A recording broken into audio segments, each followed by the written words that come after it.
नमस्कार, AB star news देख रहे हैं आप और मैं हूं आपके साथ सोहन सिंह। वक्त उछला है देश लाइव का, जिसमें बात करेंगे देश दुनिया की तमाम अहम खबरों की। शुरुआत करेंगे यूपी के आजमगढ़ से आ रही एक बड़ी खबर के साथ में। दरअसल यूपी के आजमगढ़ में जहरीली शराब का तांडव देखने को मिला है। जहरीली शराब पीने से 7 लोगों की मौत हो गई है। वहीं 41 को हायर सेंटर रेफर किया गया है। मामले की गंभीरता को देखते हुए सभी निजी अस्पतालों को भी अलर्ट कर दिया गया है। बताया गया है कि अगर जरूरत पड़ी तो मरीज निजी अस्पतालों में भर्ती कराए जाएंगे। मिली जानकारी के मुताबिक अहरौला थाना इलाके के नगर पंचायत माहौल में 7 लोगों की मौत हुई है। वहीं 4 की हालत गंभीर बताई जा रही है और 50 से ज्यादा लोग बीमार बताए जा रहे हैं। घटना के बाद आक्रोशित ग्रामीणों ने माहौल कस्बे में चक्का जाम कर दिया। जानकारी के मुताबिक सरकारी देसी दुकान से रविवार को ये शराब बेची गई थी, जिसके बाद अब तक 7 लोगों की मौत हो गई है। आनंद फानन में परिजन अस्पताल इन लोगों को लेकर गए थे, लेकिन 7 लोगों की अस्पताल में मौत हो गई है। इस घटना के बाद पूरे इलाके में हड़कंप मचा हुआ है।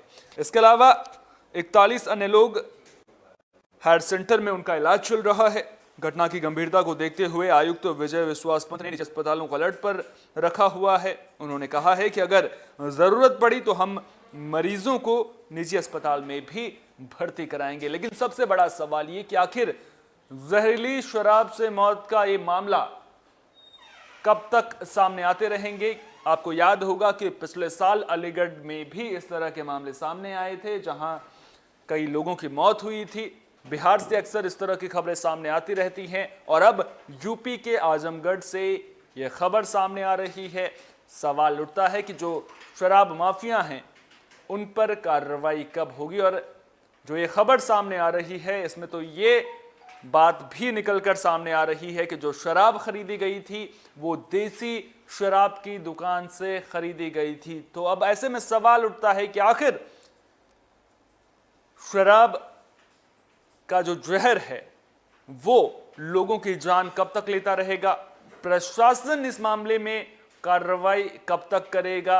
आखिर इस पूरे मामले में दोषी कौन है, इस बात का खुलासा होना बेहद जरूरी है। आबकारी विभाग क्यों मामले को गंभीरता से नहीं ले रहा है। अगर देसी शराब की दुकान से यह शराब खरीदी गई थी तो फिर आखिर वहां पर चेकिंग, गुणवत्ता को लेकर के, तमाम बातों को लेकर के समय समय पर क्यों नहीं की गई। सवाल कई सारे उठ रहे हैं और वक्त आने पर ही इन सवालों का जवाब मिलेगा। देखना दिलचस्प होगा कि जो पूरे मामले को लेकर जांच चल रही है वो आखिर कब तक खत्म होगी।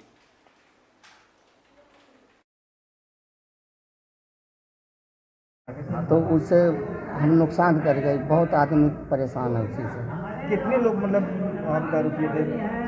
वहाँ तो बहुत आदमी मरे। हमारे गांव में 4 आदमी तो मौत हो गई है। सर हम कल दारू पिए शाम से दारू पीने में हालत खराब, एकदम शरीर मतलब कांप रहा जैसे। लगभग कितने लोग उस ठेके से दारू पिए थे? काफ़ी लोग पिए थे सर दारू। तो हमारे गांव में 3-4 लोगों की मौत हो गई है। यहाँ पे कच्ची शराब पीने से कुछ लोगों की डेथ हुई है। प्रिलिमिनरी जो अभी हम लोगों ने देखा है उसमें हमारे अधिकारियों ने तस्दीक करके बताया कि 5 डेथ्स अभी रिपोर्टेड हैं और 4 लोगों को CHC के माध्यम से हॉस्पिटल में रेफर किया गया है। बुलेटिन में अब बात उत्तराखंड की कर लेते हैं। दरअसल उत्तराखंड के चंपावत से दर्दनाक हादसे की खबर सामने आई है। आपको बता दें कि सड़क हादसे में 14 लोगों की मौत हो गई है। तो उत्तराखंड के चंपावत में ये बड़ी खबर सामने आ रही है। चंपावत जिले के डांडा क्षेत्र में सोमवार रात बारात से लौट रही गाड़ी खाई में गिर गई, जिसमें 14 लोगों की मौत हो गई है। चंपावत से करीब 65 किलोमीटर दूर इस इलाके में एक परिवार में शादी थी। हादसे की सूचना के बाद पुलिस ने रेस्क्यू ऑपरेशन चलाया। रेस्क्यू टीम भी मौके पर पहुंची थी। दुर्घटना में गंभीर रूप से घायल 2 लोगों को इलाज के लिए जिला अस्पताल लाया गया है। टनकपुर चंपावत हाईवे से जुड़ी सूखी डांग डांडा मीनार रोड पर इस हादसे में 16 में से 14 लोगों की मौत हो गई है। वहीं गंभीर रूप से घायल चालक और एक अन्य व्यक्ति को इलाज के लिए जिला अस्पताल लाया गया है। अब तक मिली जानकारी के मुताबिक वाहन में सवार सभी लोग टनकपुर के पंचमुखी धर्मशाला में हुई शादी में शामिल होकर घर लौट रहे थे। बताया जा रहा है कि बीती रात 3:20 के करीब वाहन बेकाबू होकर खाई में गिर गया। ककनई निवासी लक्ष्मण सिंह के बेटे मनोज सिंह की शादी में शामिल होने के लिए ये सभी लोग गए थे। ज्यादातर मृतक लक्ष्मण सिंह के सगे संबंधी बताए जा रहे हैं। चालक की हालत ज्यादा गंभीर बताई जा रही है। मृतक ककनई के डांडा और कठौती गांव के रहने वाले थे। दुर्घटना के कारणों का भी फिलहाल पता नहीं चल पाया है, लेकिन क्षमता से अधिक सवारी होने से दुर्घटना की आशंका भी जताई जा रही है। हालांकि पुलिस मामले की जांच कर रही है। उत्तराखंड से अक्सर सड़क हादसे की खबरें सामने आती रहती हैं। जो भौगोलिक बनावट है वो भी इसके लिए कहीं ना कहीं जिम्मेदार है। उत्तराखंड में जिस तरह से सड़कों का निर्माण हुआ है, अगर आप देखेंगे तो अक्सर आपको सड़क के नीचे जगह जगह पर बड़ी खाई नजर आएगी और वहां पर वाहन चलाना मुश्किलों से भरा होता है। जहां एक और कुदरती खूबसूरती देखने को मिलती है, जो भौगोलिक बनावट है वो कई विषमताएं भी जिंदगी में लेकर के आती है। और जो ये हादसा हुआ है, एक तो देर रात को ड्राइव की जा रही थी, इसके अलावा ये बात भी निकलकर सामने आ रही है कि वाहन में क्षमता से ज्यादा लोग मौजूद थे। तो अब ऐसे में देखना दिलचस्प है कि अब जो असली वजह है इस पूरे हादसे की, उसका खुलासा कब तक हो पाता है।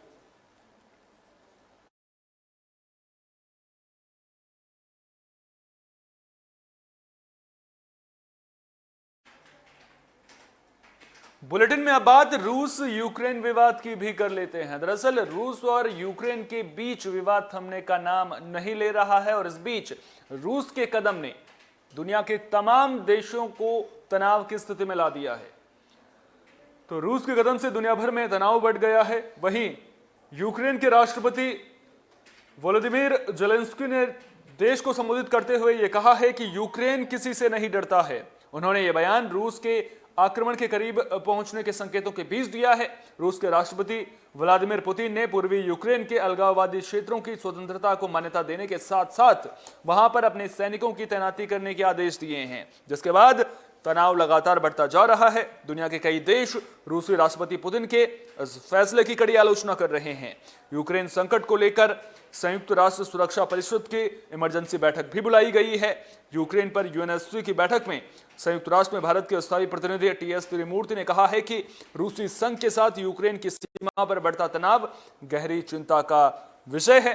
इन घटनाक्रमों की वजह से क्षेत्र की शांति और सुरक्षा कमजोर हो सकती है। साथ ही साथ भारत ने यह भी कहा है कि युद्ध किसी समस्या का समाधान नहीं है, बातचीत से मसले को जो है वो सुलझा लेना चाहिए। उधर अमेरिका यूक्रेन के मसले को लेकर काफी सख्त नजर आ रहा है।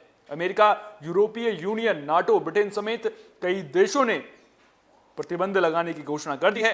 व्हाइट हाउस के प्रेस सचिव जेन साकी ने कहा है कि राष्ट्रपति जो बाइडेन यूक्रेन के डीएनआर और एलएनआर क्षेत्रों में नए निवेश, व्यापार और वित्त पोषण को प्रतिबंधित करने के लिए जल्द ही एक कार्यकारी आदेश जारी करेंगे। तो रूस और यूक्रेन के बीच तनाव लगातार बढ़ता जा रहा है और अब जो फैसला रूस के राष्ट्रपति ने लिया है उसके बाद विवाद और भी गहराता जा रहा है। ब्रिटेन ने इस फैसले की आलोचना की है, अमेरिका आलोचना कर रहा है, भारत ये कह रहा है कि युद्ध किसी समस्या का समाधान नहीं है। अब ऐसे में देखना दिलचस्प होगा कि अब पूरा मामला जो है वो कहां पर जाकर खत्म होता है।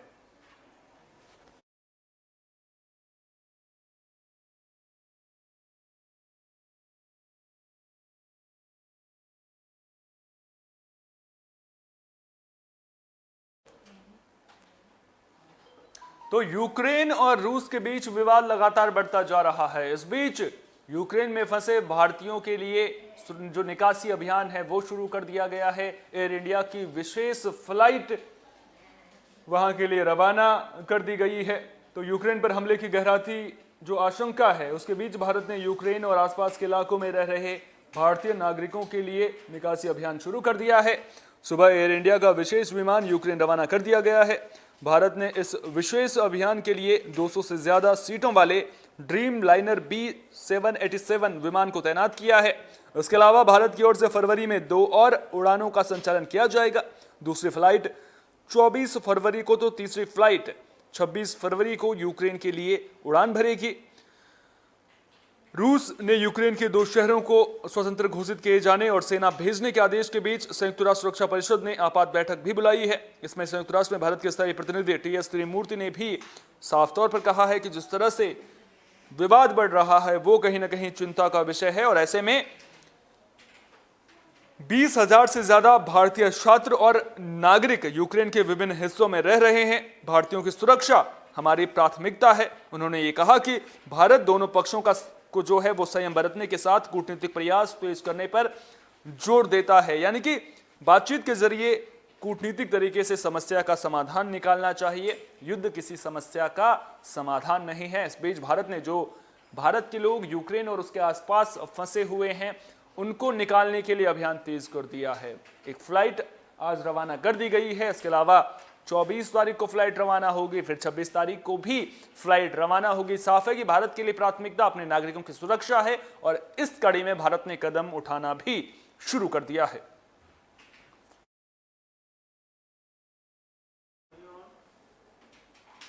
बुलेटिन के आखिर में बात कोरोना की भी कर लेते हैं। दरअसल कोरोना के रोजाना सामने आने वाले मामलों में गिरावट का सिलसिला लगातार जारी है। रोजाना कोरोना के मामलों में गिरावट देखने को मिल रही है और अच्छी बात यह है कि जो मौत के आंकड़े चिंता बढ़ा रहे थे वो भी अब कंट्रोल में नजर आ रहे हैं।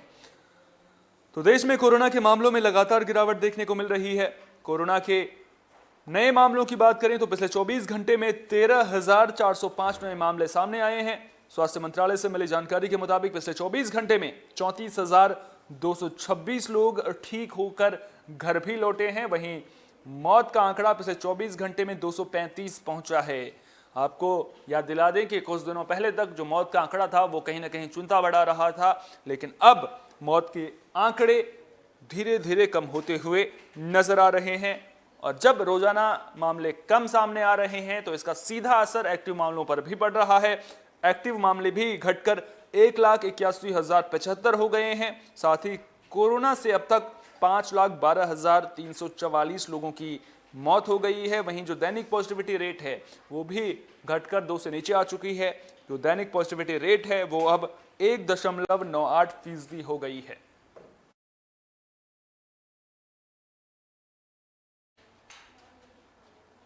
तो कोरोना के मामले भले ही लगातार कम हो रहे हैं, लेकिन इसका यह मतलब बिल्कुल भी नहीं है कि हम सावधानी बरतना छोड़ दें। सावधानी बरतना बेहद जरूरी है। अगर आप घर से बाहर निकल रहे हैं तो आपके चेहरे पर मास्क लगा होना चाहिए और मास्क सही ढंग से लगा होना चाहिए। सैनिटाइजर का इस्तेमाल कीजिए और भीड़ भाड़ वाली जगहों पर जाने से बचिए। इन छोटी छोटी बातों का ध्यान रखिए, तभी हम कोरोना के खिलाफ जंग में सच्चे सिपाही बन सकते हैं।